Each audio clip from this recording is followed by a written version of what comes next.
دا څه اورم دا څه تر غوږ راځي هر یو سهار دا څه اورم دا څه ملایانو سره دا خواست دي خاص کر ځوانانو ملایانو سره چې اتفاق وکړي زه به ستاسې د ګردو په مابینځ کې د یو کوچني په حیث باندې خدمت کوم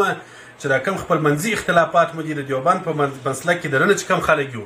زه دیوبندي یم زما استادان دیوبندیان وو په دې کې هیڅ چا شبهه نشته کوم خلک بریلویت ته ورجه کوي هغه د دې کار دی موږ بریلویت ته نه ځو بریلویت ګمراهي بولو البته که څه دننه اختلافي مسایل وي فروعي عقایدو کې ټول سره یو یو که فروعي دننه اختلافي مسایل وي په هغه کې باید چې اطمینان سره ورکړو یو بل معذور سره وبولو یا اطمینان ورکړو سره حل کړو دغه د حل لار نه ده نو علما باید ټول سره یو سو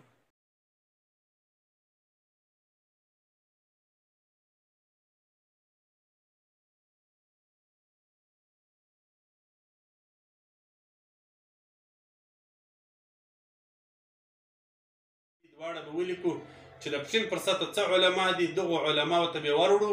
چې هغو علماو کومه خوا قبوله کړل په علی الرأس والعین میدان ته حاضر یم دویمه خبره یې دا کړې ده چې ولاړ به سو د علماو ته به ورسو ورته کښېبنو چې هر عالم دې په ټول پښین کې خوښ شي هغه علماو ته به ورسو که ډېرو علماو ستا کتاب تایید کړي ستا خبره صحیح دی که زما ده او زما ده درېیمه خبره د ده دا ده چې مناظره کوم مناظرې ته تیار یم خو څه شرطونه یې لیکلي دي څه علما یې لیکلي دي مولانا الیاس ګومن صاحب دی شیخ رحیم الله صاحب یې لیکلي دي څوک یې لیکلي دي ندیم صاحب یې لیکلي دي او هلته منظور میګل یې لیکلي دي چې دا علما به راځي او خرڅ به د دواړو خواو کوو نو لالات دی چې دونه قدر غټې کیسې کوي بیا نو پر ځان یې څه بوج راوله دا خرڅ نو خپله وکړه د خپلو سالسانو اوله خبره خو دا ده دویمه خبره دې دا ده د هغه څلور سره چې تا لیکلي دي چې هر یو راولې په علی الرأس والعین زما در سره قبول دی میدان ته حاضر سه چلنج دې ما قبول کړي میدان ته حاضر سه هر یو چې راولې رایول خو دا درته وایم چې ګوره شیخ رحیم الله صاحب ستا سره نه راځي زه هغه پیژنم او هغه نږدې اړیکې سره لرو دا ستا شیطانت دی ستا کار د هغه دی چې مذهبي علما اخته کې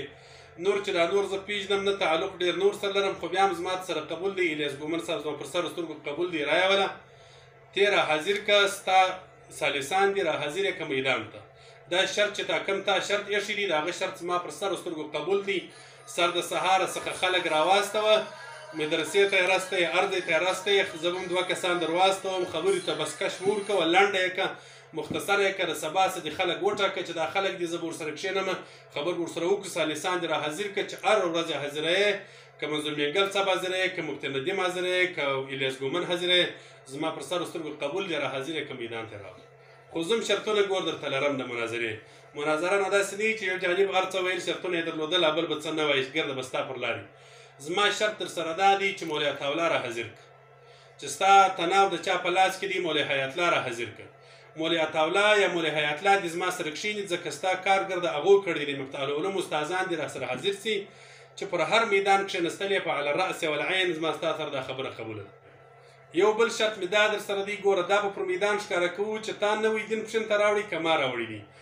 په هغه کتابو به دلایل وایي چې کوم کتابونه 200 کاله مخکې لیکل سوي دي دا 200 کاله وروسته کتابونه به شاته یږدو